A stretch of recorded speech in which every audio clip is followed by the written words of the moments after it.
자, 이제 한 주간 구군 뉴스. 사실 추석 때 제가 2주를 놀아가지고 3주간의 구군 뉴스가 됐는데, 간략하게 또 얘기를 해볼게요. 오늘은 비도 오고 기분도 그렇고 해서 이렇게 낮부터 어둡게 한번 해보도록 하겠습니다. 우선 첫 번째 소식이, 아침에 영상을 보신 분들은 아시겠지만 제가 여러분들에게 드디어 구군 판매처를 추천을 했습니다. 제가 작년에 구군 판매처를 추천을 했었는데 사람 일이라는 게 또 그렇게 막 좋게 되지만은 않더라고요. 그래서 좀 많은 걸 고려해서 신중하게 추천을 해야겠다라는 생각이 올해 들었어요. 그래서 올해는 가격도 중요하지만 서비스도 중요하고, 이걸 구매해서 바로 받기까지 시간은 또 얼마나 걸리는지, 그 과정에서 마음고생은 하지 않을 수 있는지, 이런 것까지 복합적으로 고려를 했어요. 그래서 그렇게 신중에 신중을 기하고 있었었는데, 올해 가격이 제가 생각한 것만큼은 그렇게 싸지가 않았어요. 물론 엄청난 가격으로 저렴한 것도 있었기는 했는데, 뭔가 종합적으로 봤을 때는 이걸 선뜻 추천하기가 좀 애매한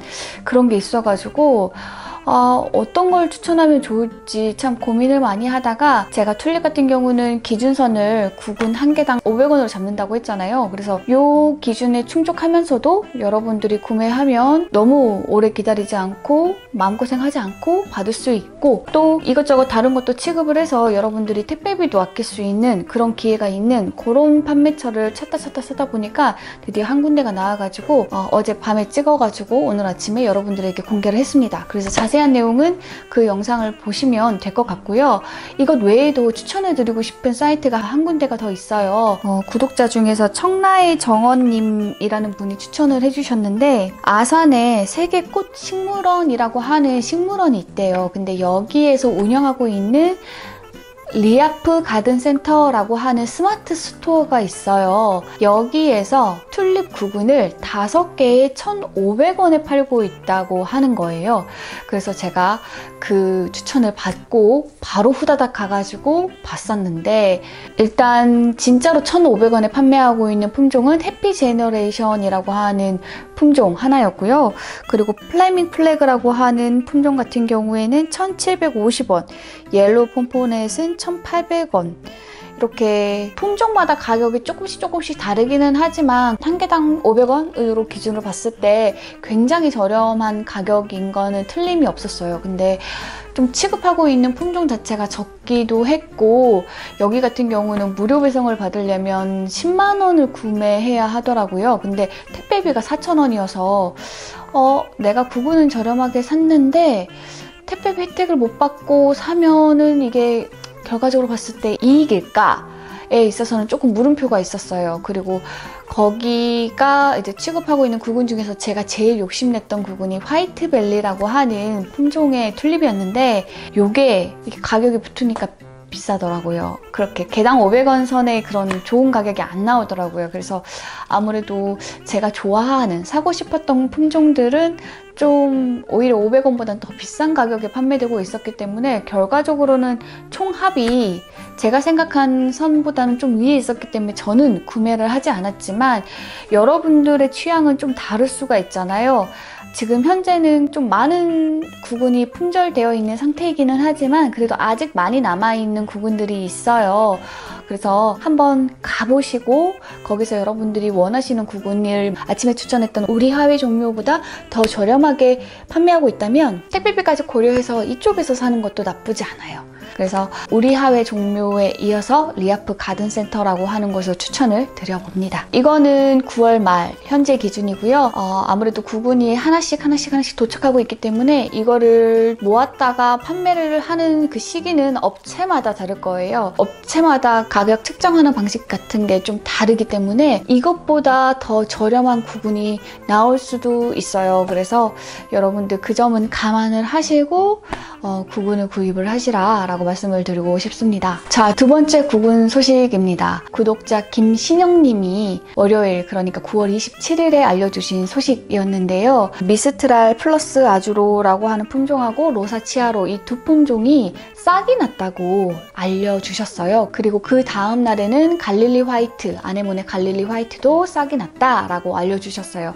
싹이 났다라고 하는 것은 정상적으로 뿌리가 잘 나서 싹도 났다라는 뜻이기 때문에 지금 심어도 괜찮다라는 신호가 아닐까 싶어요. 그래서 저 같은 경우는 최근에 제가 심었던 라나큘러스 이렇게 캐보고 상태를 보고 좀 유보해야겠다라고 생각을 했는데, 이게 아무래도 바라 같은 게 국내에서 심어가지고 수확한 구근이랑 그 다음에 이제 네덜란드에서 수입되어서 오는 구근이랑은 또 달라요. 왜냐하면 국내에서 이제 여름을 보낸 구근 같은 경우는 얘가 여름만 보냈기 때문에 저온 처리가 안 되어 있는 상황이잖아요.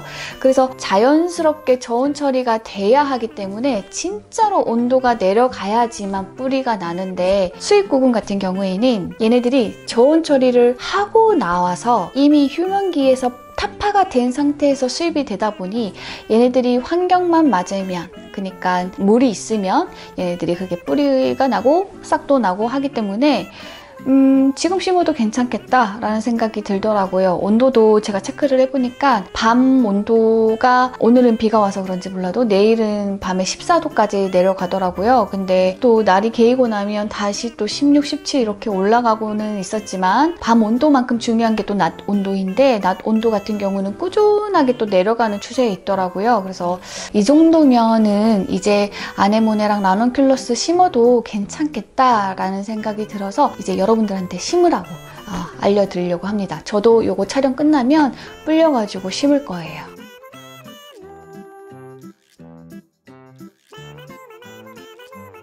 프리지아 먼저 심으신 분들, 저 이제 프리지아인데요. 싹이 막 어마무시하게 났을 거예요. 근데 이제 물 관리에 조금 신경을 써주시면 좋을 것 같아요. 왜냐하면 가을이 지금 굉장히 건조해요. 오늘은 비가 왔지만 또 비 그치고 좀 날이 풀려지면 금방 또 건조해질 거예요. 그러다 보면 얘네들은 지금 이렇게 싹이 났기 때문에 광합성을 하기 때문에 여기서 물 소비를 엄청나게 많이 해요. 그래서 물을 정말 제때제때 잘 주셔야 됩니다. 안 그러면 말라 죽을 수 있어요. 지금 여기 보면 뒤에 있는 애들은 꼿꼿한데 앞에 있는 애가 이렇게 픽 쓰러졌잖아요. 이게 키 보세요. 이게 키가 그렇게 크지 않은데 이렇게 픽 쓰러진 게 뭐냐면 지금 물이 별로 없어가지고 그렇습니다. 물 마르면 애들이 이렇게 푹 쓰러지고요. 이렇게 한번 쓰러지면 물 져갖고 다시 이렇게 올라오는 애들도 있는데 이 상태로 이렇게 쭉 가는 애들도 있기 때문에 물을 좀 떨어지지 않게 제때제때 잘 공급해주는 게 좋아요. 그리고 특히나 저 같은 경우는 이 조그만한 화분에다가 구근을 엄청나게 모아 심었잖아요. 이런 경우에는 이 밑에 굉장히 많은 뿌리가 있어서 엄청나게 물을 빨리빨리 먹고 있는 상황이기 때문에 이런 경우에는 특히나 물 시중을 잘 들어야 됩니다. 그래서 여러분들 물 주는 시기는 여러분들의 그 화분, 그 다음에 들어간 흙의 성질, 그 다음에 흙의 양, 그리고 심은 그 식물의 개수, 그 다음에 키우는 환경의 습도와 햇빛, 요거에 따라서 다 달라질 수 있어요. 그래서 제가 늘 말씀드리지만 뭐 며칠에 한 번, 요거는 절대 그렇게 하시면 안 되고, 항상 물 줄 때는 여러분들이 딱 기억하고 있어야 돼요. 얘가 흙이 바짝 마르면 어느 정도의 무게였는지를. 그래서 이렇게 들어봐서 가벼워졌네, 완전 물 안 주던 그 흙 무게만 남았네 라고 생각하시면 물을 후다다닥 주시고, 만약에 그렇게 주기가 좀 그렇다 하시는 분들 같은 경우는 이렇게 겉에서 봤을 때 겉에 흙이 말라 있으면 사실 가을이기 때문에 과습 걸릴 일이 없거든요. 그래서 이렇게 겉에 흙만 말라도 물을 이렇게 줘도 되지만, 그래도 가습에 아픔이 많은 분들 같은 경우는 그래도 용기가 안 날 수 있어요. 걱정이 될 수 있어요. 그럴 때는 이렇게 흙을 이렇게 파보세요. 그래서 이렇게 대충 한 손가락 요 한 마디 정도 들어가게 이렇게 파보았는데도 흙이 전혀 안 젖었다, 완전 뽀송뽀송하다, 그러면 물 줘야 되는구나 라고 생각하고 물을 주시면 진짜 과습 걸릴 일 없고 안전하죠. 근데 과습이라는 게 그 흙이 말랐을 때 물을 주는 그 양이 또 되게 중요해요. TMI가 될 것 같긴 한데 좀 얘기를 하자면, 그 흙이 말랐을 때 물을 줄 때 이게 흙이 언제부터 언제까지 말라 있었는지 그 기간을 여러분들이 정확히 모르잖아요. 근데 식물에 따라서는 좀 과하게 흙이 말라가지고 뿌리가 좀 상한 상태일 수가 있어요. 근데 사람도 그렇잖아요. 너무 아프다가 갑자기 기름진 음식이 들어오면 탈이 나는 것처럼 식물도 자기 자기가 너무 컨디션이 이런 게 축축 처져가지고 좀 약해가지고 물을 완전 건강하게 쭉쭉쭉쭉 흡수할 수 없는 상황에서 너무 많은 물을 가득 줘버리면 이 물 흡수가 그렇게 빨리빨리 안 되면서 흙에 물이 오래 남아있게 되는 경우가 있어요. 그래서 여러분들이 이렇게 좀 흙을 많이 말렸다가 물을 줄 때에는, 이 두산간수로 물 줄 때에는 흙이 한 70% 정도, 최대 70% 젖을 정도로만 물을 주시고, 부족하다 싶으면 하루 이틀 흙 말라가는 거 보면서 추가로 주시는 게 좋고요. 만약에 나는 얘한테 물을 진짜 흠뻑 주고 싶다라는 마음, 원껏 주고 싶다 그런 마음이라면은 두산간수 말고 저면간수라고 하죠. 대야 같은 데다가 물 받아가지고 거기에다가 이 화분을 이렇게 퐁당 담아가지고 그렇게 해서 한 30분, 1시간 두면 물 흠뻑 먹거든요. 그렇게 해서 물을 흠뻑 먹게 하는 게 오히려 안전해요. 그래서 프리지아 키우고 있는 분들, 그리고 앞으로 이제 라눈큘러스랑 아네모네 키워야 하는 분들 물시중 좀 잘 신경 써서 해보시라 라고 말씀을 드리고요. 이제 마지막으로는 엄가의 추천입니다. 가성비 좋은 구근을 한번 추천을 해보려고 해요. 요거는 여러분들이 심으면 정말 본전을 뽑는 그런 구근입니다. 근데 이건 실내 기준은 아니고 정원 기준이에요. 그래서 실내에서 키우는 분들 같은 경우에는 실내에서 1년 동안 한번 보다가 그 다음에는 여러분들이 가용할 수 있는 그런 정원에 심어가지고 또 몇 년 키워서 거기서 또 구근을 불려가지고 그거를 이제 여러분들이 또 다시 실내로 들여오거나 어쩌거나 해가지고 한번 해보는 걸 추천을 해요. 그래서 정원 기준으로 진짜 이거는 본전을 뽑는다 라고 하는 구근을, 추식 구근을 추천을 해보자면, 우선 튤립에 있어서는 아펠도른이라고 하는 품종을 추천하고 싶어요. 이 아펠도른이라고 하는 품종은 빨간색의 아펠도른이 있고 그 다음에 노란색의 골든 아펠도른이라고 하는 품종이 있어요. 이 두 품종은 우리나라에서 굉장히 오래전에 소개된 거의 1세대 구근이라고 할 수 있고, 그렇기 때문에 여러분들이 여기저기서 정말 흔하게 봤을 튤립 구근이에요. 흔하게 보기는 했지만 매년 볼 때마다 정말 아름다운 그런 구근이기도 한데요. 얘네들은 여러분들이 환경만 잘 갖춰서 심으면 구근 유지가 잘 되고 느리기는 하지만 구근 번식도 해요. 그래서 여러분들이 해마다 튤립 구근을 안정적으로 볼 수가 있습니다. 저희 부모님도 그렇게 해서 보고 있고요. 그리고 제가 또 요 아펠도른 꽃을 맨날 보는 곳이 어디냐면 그 자유로 여기 일산에서 저쪽 그 난지공원인가요? 그쪽 가는 길, 그 난지공원 거의 다 와가서 거기에 노란색으로 이제 골든 아펠도른이 매해 꽃을 피우고요. 그리고 일산 호수공원에도 이제 튤립 구근 이렇게 몇 개 심어 놓은 거, 그거 안 캐고 둬가지고 해마다 싹이 올라오는데, 거기서 가끔씩 꽃 피우는 애들 보면 골든 아펠도른이랑 그 다음에 아펠도른이라는 품종이 있고, 또 그거 아니어도 제가 뭐 서울 가다가 이렇게 또 보면 그 부자 동네라고 하는 뭐 서초구나 뭐 요런 데 가면 그런 곳들은 이렇게 길가에 있는 그 뭐라 그러죠, 가로수 심어져 있는 그런 땅들, 그런 데다가 또 튤립을 이렇게 심어놔요. 근데 그 심어놨던 튤립을 안 캤는지 막 거기서 이렇게 또 자연적으로 이렇게 싹이 나서 꽃을 피우는 걸 또 보고 그랬거든요. 그래서 여러분들이 정말 안정적으로 볼 수 있다. 구독자 중에서도 왜 작년에 엄보라 사연에서 보면 그 박지한 님이 할머니가 5년 전에 돌아가셨는데 할머니가 가꾸던 그 정원에 튤립이 매해 꽃을 풍성하게 피워서 이 품종의 이름이 뭔지 궁금하다며 이제 저한테 사연을 보내주셨잖아요. 근데 그 사연 속 그 마당을 가득 채운 그 꽃이 아펠도른이었거든요.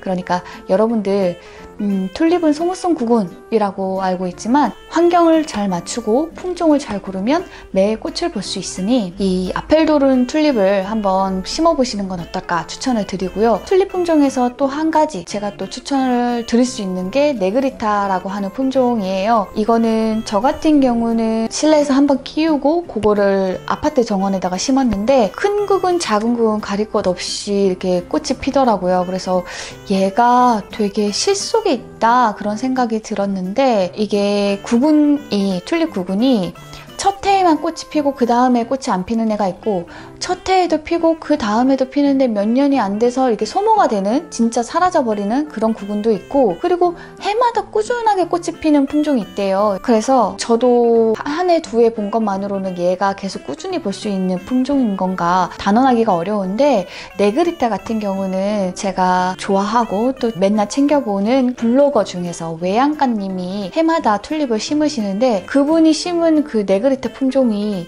매해 꽃을 피울 뿐만 아니라 양이 점점 늘어가는 거예요. 그래서 그거 보고서 네그리타는 꾸준히 꽃을 피우는구나 싶어가지고 여러분들한테 추천을 드려요. 그래도 이제 외양감님이 뭐 10년, 20년 이렇게 키운 건 아니라서 저도 이게 뭐 작년까지만 그렇게 피우다가 올해부터는 안 피우려고 하는 건지 어쩐 건지는 알 수는 없는데, 외양감님이 몇 년 정도 키웠는데 그렇게 매해 꾸준히, 심지어 또 이렇게 양이 늘어서 이렇게 꽃을 피우는 거 보면 이 품종도 그렇게 꾸준히 계속 피우지 않을까 약간 기대를 하고 있습니다. 그래서 여러분들한테 네그리타라고 하는 품종을 추천을 해봅니다. 수선화 같은 경우는 우리나라 적응성이 좋기 때문에 비월동 구근만 아니면 사실 타 번식도 잘 되고 좋은데, 이제 실속이라는 측면에서 여러분들한테 추천을 하자면 저는 떼떼라고 하는 품종이랑 그 다음에 이스터문이라고 하는 품종을 추천을 할 수 있을 것 같아요. 근데 떼떼 같은 경우는 정원 기준으로 봤을 때에는 이게 높이가 마음에 안 들 수가 있어요. 너무 키가 작아서 거의 꽃잔디 수준이거든요. 그래서 난 좀 높아야 된다라고 생각하시는 분들은 그 점을 감안하고 좀 제외를 하셔도 되고요. 그래서 사실 저는 떼떼를 실내 가드닝에 더 추천을 하기는 합니다. 어쨌든 이 녀석도 정원에 심으면 저희 부모님이 제가 떼떼 심었다가 짜증내셨거든요. 번식이 장난이 아니에요. 그래서 이것도 굉장히 좋은 실속 있는 부분이구나 라고 말씀드릴 수 있고요. 그 다음에 이스터문 같은 경우는 왜 추천을 드렸느냐 하면, 그 대부분의 수선화 같은 경우는 이게 구근 하나당 꽃대가 하나? 뭐 2개 정도 올라와요. 대부분은 1개가 올라와요. 그래서 여러분들이 수선화가 너무 비싸기 때문에 처음 살 때 그렇게 많이씩 못 사요. 그러다 보니까 구근을 10개나 사도 꽃을 10개밖에 못 보니까 이걸 가지고 막 여러분들 뭐 꽃다발도 만들어 보고 싶고 꽃꽂이도 해보고 싶고 뭐 이것저것 활용하고 싶은 게 많은데, 너무 귀하게 핀 꽃들이라 이게 손이 달달달달 떨려가지고 뭘 못해요. 근데 이스터문 같은 경우는 구근 하나에서 여러 개가 올라오더라고요. 제가 작년에 이스터문을 구근을 3개를 심었거든요. 그랬는데 부케를 이만큼 만들고도 꽃이 남았어요. 근데 이 부케를 이렇게 만들었을 때 꽃송이가 최소 10개 이상이었거든요. 그 말인즉슨 구근 1개에서 몇 개가 나왔을까요? 뭐 3개 이상 나왔다는 얘기겠죠? 그래서 저는 솔직히 하얀색 수선화는 지바를 말고는 별로 좋아하진 않았거든요. 너무 잘 안 보여서. 그랬는데 이스터문은 이 녀석 되게 잘라가지고 절화로 활용하기 되게 좋다, 실속 있다, 그런 생각이 들어서 추천하고 싶은 마음이 생겼습니다. 그리고 향기도 그렇게 심하지 않아요. 수선화 같은 경우는 좀 냄새가 좋은 애도 있는데 역한 애들도 있거든요. 근데 이스터문은 또 그렇게 이쪽도 아니라서 좀 무난하게 추천을 드릴 수 있을 것 같습니다. 자, 마지막으로 추천을 드릴 구근은 무스카리 중에서 아르메니아컴이라고 하는 품종인데요. 무스카리 같은 경우는 모든 품종이 다 그렇게 번식력이 어마어마하지는 않은데, 이 아르메니아컴이라고 하는 녀석은 번식력이 거의 바퀴벌레 수준입니다. 왜냐하면 추식 구근들이 꽃을 피우잖아요. 그러면 이 꽃을 피웠을 때 이게 벌들이랑 나비들이 와서 수정을 하면 거기서 씨앗이 맺혀야 되는데, 대부분의 추식 구근들은 씨앗이 안 맺혀요. 근데 무스카리 아르메니아컴은 씨앗이 맺혀요. 여러분들 생각해보세요. 그 하나의 꽃대에 꽃송이가 어마어마하게 많은데 그 어마어마하게 많은 꽃송이에서 전부 다 수정이 돼가지고 전부 다 씨앗이 막 생겼다고 생각하면 그 양이 얼마나 많겠어요. 그래서 무스카리 아르메니아컴은 뭔가 번식률이 그냥 구근 번식률만 놓고 봐도 어마어마하거든요. 물론 심는 깊이에 따라서 조금 다르기는 한데, 제 친정 영상을 보시면 아시겠지만 저희 집 친정이 진짜 10개도 안 되는 작은 구근들을 심은 지 2년 만에 지금 엄청나게 번졌잖아요. 근데 그게 구근 기준이거든요. 근데 이제 계속 떨어졌던 씨앗들이 가느다란 싹을 틔워가지고 이제 굵은 구근으로 성장을 한다고 보면 더 어마어마한 결과가 이제 또 펼쳐질 거라는 거거든요. 그래서 실제로 무스카리 아르메니아컴을 키우는 분들이 처음에는 예뻐서 아 좋다 좋다 좋다 이렇게 키우다가 몇 년 지나면 너무 징그러워가지고 막 캐고 싶어 해요. 근데 그렇게 캐고 나면 구근 보고 다 깼다고 생각했는데 어디서 씨앗 남았던 거 아니면 어디서 작은 구근 남았던 거 이런 것들 또 다시 번식을 해가지고 또 꽃을 피우고 이래서 한 번 심으면 완벽하게 제거하기가 어려운 품종이거든요. 그래서 이렇게 얘기하면 시작도 전부터 정이 뚝 떨어질 수도 있는데 제가 이 아르메니아컴이라고 하는 이 무스카리 품종을 굉장히 좋아하는 이유가 제가 저작권 문제로 사진을 갖다 쓸 수는 없는데 제가 아주 오래전에 블로그에서 봤던 사진이 있는데 그게 뭐였냐면 그 전원주택을 가지고 계신 분이었는데 마당이 전부 다 잔디밭이었고 거기에 아주 멋진 소나무가 한 그루 딱 있었어요. 그런데 그 소나무 밑에다가 무스카리 구근을 심어 놓으셨거든요. 그랬는데 그게 처음 몇 해까지는 되게 예뻤어요. 막 이렇게 적당히 그 밑에만 이렇게 보라색으로 이게 차사사사 뒤덮어서 예뻤는데 이게 해가 갈수록 너무 심하게 뒤덮어 버리니까 이분이 학을 떼고 이제 캐고 그런 거였는데 그분은 질려가지고 학을 떼셔서 그렇게 캐셨는지 몰라도 저는 사진상으로 봤을 때는 잔디가 없어도 괜찮겠다라는 생각이 들 정도로 그렇게 그 소나무 밑에 그 정원을 이렇게 가득 메운 그 무스카리 모습이 너무너무 멋있고 예뻤거든요. 그래서 저도 그런 걸 한번 만들어 보고 싶다라는 이런 생각이 있어가지고 그 기억에 제가 이 품종을 굉장히 좋아해요. 여튼 그래서 여러분들도 한번 찾아보시고 이렇게 해서 제가 추식구근을 키우기에 좀 열악한 우리나라 환경이지만 이런 우리나라 환경에서도 본전을 뽑을 수 있는 그런 추식구근을 한번 추천을 드려봤습니다. 구근 한 주간 뉴스는 여기까지고요. 다음 주가 되면 정식으로 이제 오픈이 되면서 굉장히 많은 일들이 벌어질 것 같아요. 그래서 제가 레이저 세우고 여기저기 이렇게 잘 살펴보고 또 여러분들에게 도움될 수 있는 내용이 있을지 잘 찾아서 여러분들에게 전해드리도록 하겠습니다. 저도 인간인지라 부족함이 많아요. 그래서 여러분들 제가 모르는 어떤 좋은 정보 있으면 댓글로 알려주시면 제가 이렇게 소개해드리도록 하겠습니다.